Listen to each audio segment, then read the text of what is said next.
Puluhan warga yang didominasi emak-emak di Kabupaten Sintang, Kalimantan Barat berunjuk rasa menuntut perbaikan jalan dan jembatan yang rusak. Aksi unjuk rasa ini diwarnai aksi memblokade jalan menuju Keraton Sintang dan jalan menuju ke Tungau.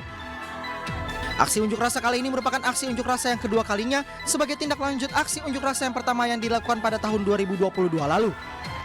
Masyarakat meminta pemerintah daerah Kabupaten Sintang segera memperbaiki jembatan yang rusak itu untuk mempermudah akses lalu lintas warga.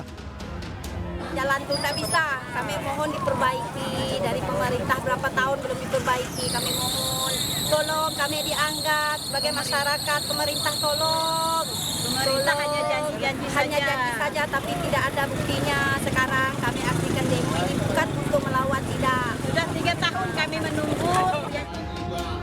Sementara menanggapi tuntutan warga, Wakil Bupati Sintang Melkianus menyampaikan seluruh tuntutan warga itu saat ini sudah dibahas di DPRD Sintang dan akan segera dikeluarkan anggarannya. Bahwa anggaran untuk jalan yang ke museum sudah dibahas dan tanggal 3 akan diketok palu, itu bernilai 4 miliar. Nanti sama-sama kita bisa mengawasi.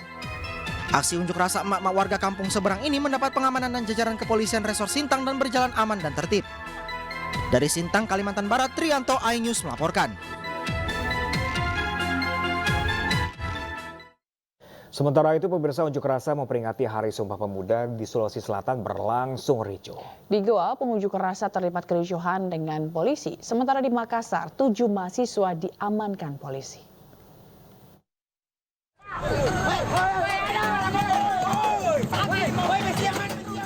Mahasiswa yang tergabung dalam 2 organisasi berbeda ini terlibat kericuhan dengan polisi saat berunjuk rasa memperingati Hari Sumpah Pemuda di Jalan Sultan Hasanuddin, Kabupaten Goa, Sulawesi Selatan. Pengunjuk rasa berusaha menahan truk untuk dijadikan panggung orasi, namun dihalau oleh petugas. Akibatnya aksi saling tarik dari atas truk pun tak terhindarkan. Selain menyandera truk, pengunjuk rasa juga membakar ban bekas di tengah jalan Trans Sulawesi hingga membuat lalu lintas lumpuh selama beberapa jam. Unjuk rasa digelar mahasiswa dalam rangka memperingati Hari Sumpah Pemuda. Mereka menuntut agar pemerintah menurunkan kembali harga BBM dan menolak tindakan kekerasan yang dilakukan kepada mahasiswa di beberapa daerah.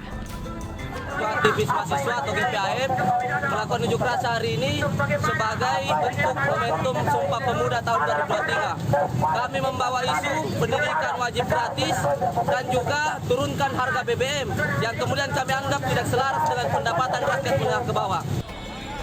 Kericuhan saat unjuk rasa mahasiswa memperingati Hari Sumpah Pemuda juga terjadi di Jembatan Layang, Kota Makassar, Sulawesi Selatan. Seorang mahasiswi bahkan hampir jatuh saat memaksa naik ke bagian depan mobil box. Hal ini pun membuat mahasiswa lain geram dan berusaha mengejar mobil box tersebut namun dihalangi polisi. Suasana pun terus memanas. Mahasiswa terus berorasi dan menyebut polisi bertindak represif. Keributan ini dipicu mahasiswa yang membakar ban bekas di tengah jalan dan mengganggu arus lalu lintas. Polisi yang menghalangi aksi tersebut akhirnya terlibat saling dorong dan adu mulut dengan mahasiswa. Dari mulai jam 3, dia minta izin silakan. Bakar ban 5, oke silakan. Nah, dia tidak terima lagi, keluar lagi, bakar ban 5 lagi.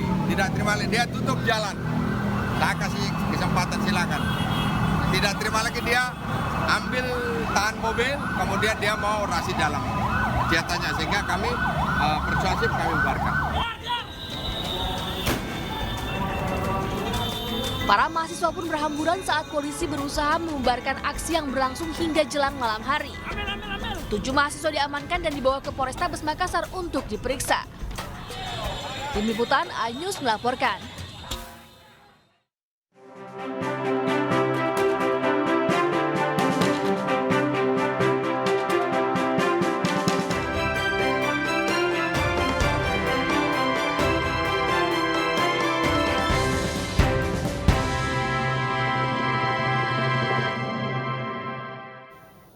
Pemirsa, pasca putusan batasan usia Capres-Cawapres, mahasiswa dari berbagai perguruan tinggi yang tergabung dalam Badan Eksekutif Mahasiswa Nusantara Jawa Tengah mendesak pencopotan Ketua Mahkamah Konstitusi Anwar Usman dari jabatannya. Ya, pemirsa, BEM Nusantara menggelar aksi damai di Tugu Muda Semarang, Kota Semarang, Jawa Tengah dalam momen malam renungan peringatan Hari Sumpah Pemuda.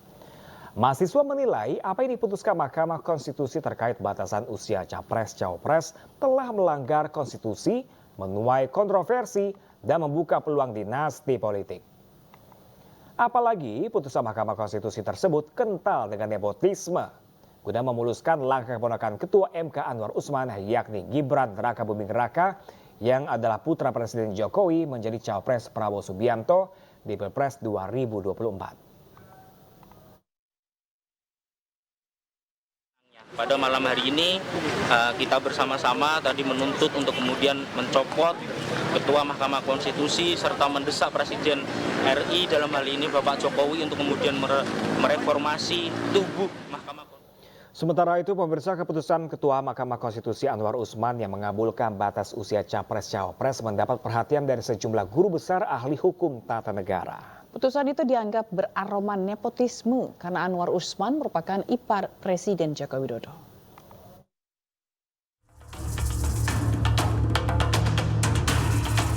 Salah satu dari 16 guru besar yang melaporkan Ketua Mahkamah Konstitusi Anwar Usman ke Mahkamah Kehormatan MK menyatakan putusan MK yang mengabulkan batas usia minimal capres-cawapres melanggar etik karena Anwar Usman ada hubungan keluarga dengan putra sulung Presiden Joko Widodo, Gibran Rakabuming Raka. Menurut Ferry, putusan MK itu beraroma nepotisme.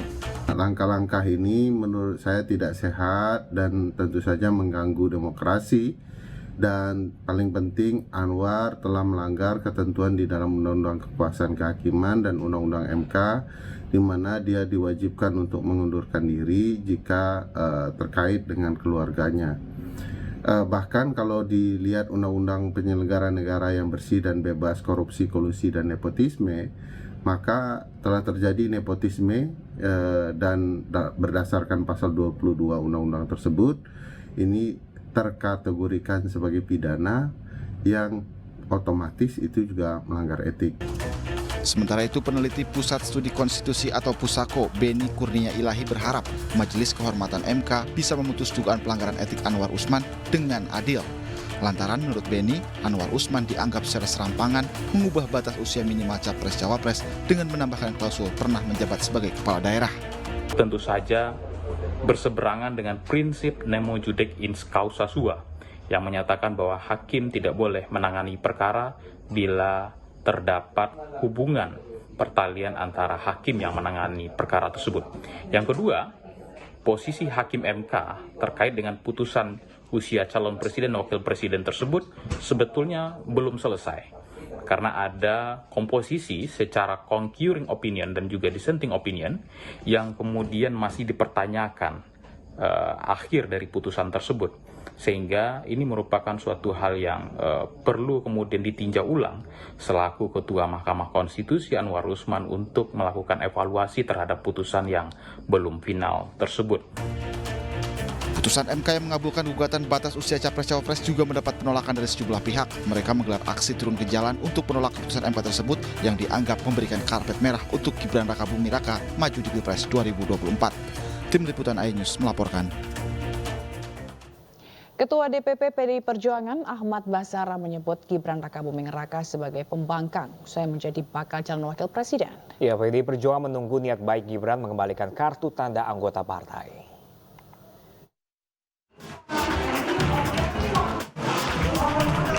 Ketua DPP PDI Perjuangan sekaligus Ketua Tim Koordinasi Relawan Pemenangan Pilpres Ahmad Basara menyebut Wali Kota Solo Gibran Rakabuming Raka sebagai pembangkang karena tidak mematuhi aturan partai. Gibran yang juga tergabung dalam elit PDI Perjuangan seharusnya sudah memahami peraturan dan mekanisme partai dalam mengambil keputusan. PDI Perjuangan menunggu niat baik Gibran untuk mengembalikan kartu tanda anggota partai dengan menyinggung sebuah peribahasa datang tampak muka, pulang tampak punggung. Dan ketika Mas Gibran kemudian keluar dari skema keputusan yang sudah diambil oleh Ibu Megawati Soekarno Putri dan bahkan mencalonkan diri sebagai bakal calon wakil presiden di luar garis keputusan partai, maka secara konstitusi partai, secara aturan partai, dia telah melakukan pembangkangan, telah melakukan sesuatu yang berbeda dengan garis keputusan partai. Jadi yang sebenarnya kami tunggu adalah etika politik dari seorang Mas Gibran yang sekarang telah memberanikan diri untuk mencalonkan diri sebagai bakal calon wakil presiden Republik Indonesia. Maka etika politik itu kami tunggu untuk kita menerima kartu tanda anggota PDI Perjuangan. Kalau meminjam istilah Mas Rudi Solo, kalau orang timur itu datang tampak muka, kembali tampak punggungnya. Nah, saya kira sesederhana itu bagi kami tentang Mas Gibran hari ini. Gibran telah dinyatakan keluar dari PDI Perjuangan karena menjadi calon wakil presiden mendampingi Prabowo Subianto. Sementara PDI Perjuangan mengusung Ganjar Pranowo dan Mahfud MD sebagai pasangan calon presiden dan wakil presiden. Dari Jakarta, Salam Rahmat, Rama Romadona, iNews melaporkan. Ya, pemirsa, Komisi Pemilihan Umum Republik Indonesia mulai mendistribusikan logistik pemilu 2024 untuk wilayah Jakarta Timur. Pendistribusian ini merupakan yang pertama dilakukan untuk wilayah Provinsi DKI Jakarta.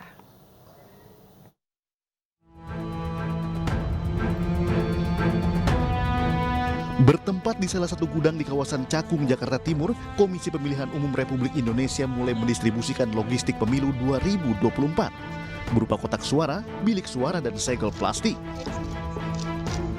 Distribusi logistik pemilu 2024 tahap pertama ini merupakan yang pertama kali dilakukan untuk wilayah Provinsi DKI Jakarta.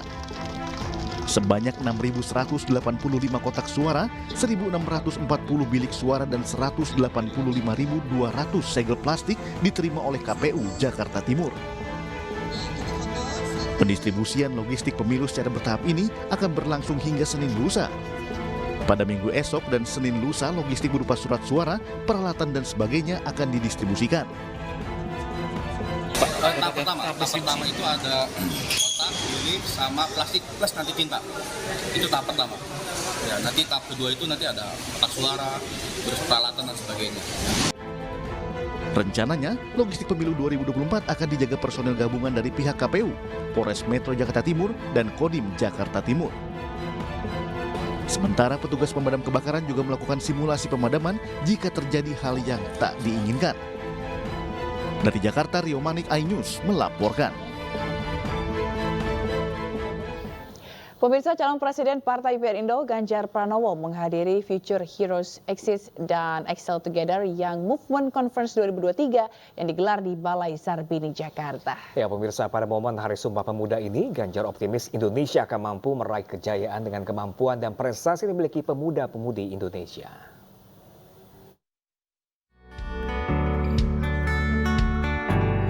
Memperingati Hari Sumpah Pemuda, Full Gospel Businessman Fellowship International atau FGBMFI Indonesia menggelar acara Future Heroes Exit and Excel Together Young Movement Conference 2023 di Balai Sarbini, Semanggi, Jakarta. Ganjar Pranowo, Capres Partai Perindo, turut hadir memberikan dukungan bersama Ketua Tim Pemenangan Nasional Ganjar Mahfud, Arsyad Rashid. Menghadirkan kenyamanan serta kemudahan bagi dunia usaha di tanah air menjadi salah satu komitmen Ganjar Pranowo. Ke dalam membangun integritas, keluar harus ada penegakan yang lebih tegas, sehingga sistem akan tertata jauh lebih baik, dunia usaha akan muncul dengan sendirinya. Mereka mendapatkan layanan yang the best. 3 hal sebetulnya yang dikegelisahan Mas Ganjar. Pertama, menciptakan lapangan pekerjaan, memastikan pendapatan itu bisa naik, dan yang ketiga, paling utama juga, dan ini ibu-ibu pasti penting, stabilitas bahan pokok, supaya harga-harga jangan naik. Selain membuka lapangan pekerjaan bersama Mahfud MD, Ganjar Pranowo berjanji akan membuka jalan bagi pengusaha agar bisa berkembang di Indonesia. Dari Jakarta, Irfan Hardiansyah, Aris Setiawan, iNews melaporkan. Deklarasi mendukung Ganjar Pranowo dan Mahfud MD untuk menjadi Capres dan Cawapres 2024 bukan hanya digelar di Indonesia saja, melainkan juga di Amerika Serikat. Sejumlah warga negara Indonesia yang tinggal di Los Angeles, Amerika Serikat menggelar deklarasi untuk mendukung pasangan calon presiden dan wakil presiden Ganjar Pranowo dan Mahfud MD. Kegiatan ini merupakan deklarasi kelima di kota Los Angeles. Deklarasi juga digelar di 2 kota di Amerika Serikat lainnya, yaitu di Philadelphia dan Washington DC. Menamakan dirinya relawan Gama atau Ganjar Mahfud, mereka yakin bahwa pasangan Ganjar Mahfud memiliki kemampuan yang mumpuni, komitmen terhadap NKRI, anti korupsi dan nepotisme.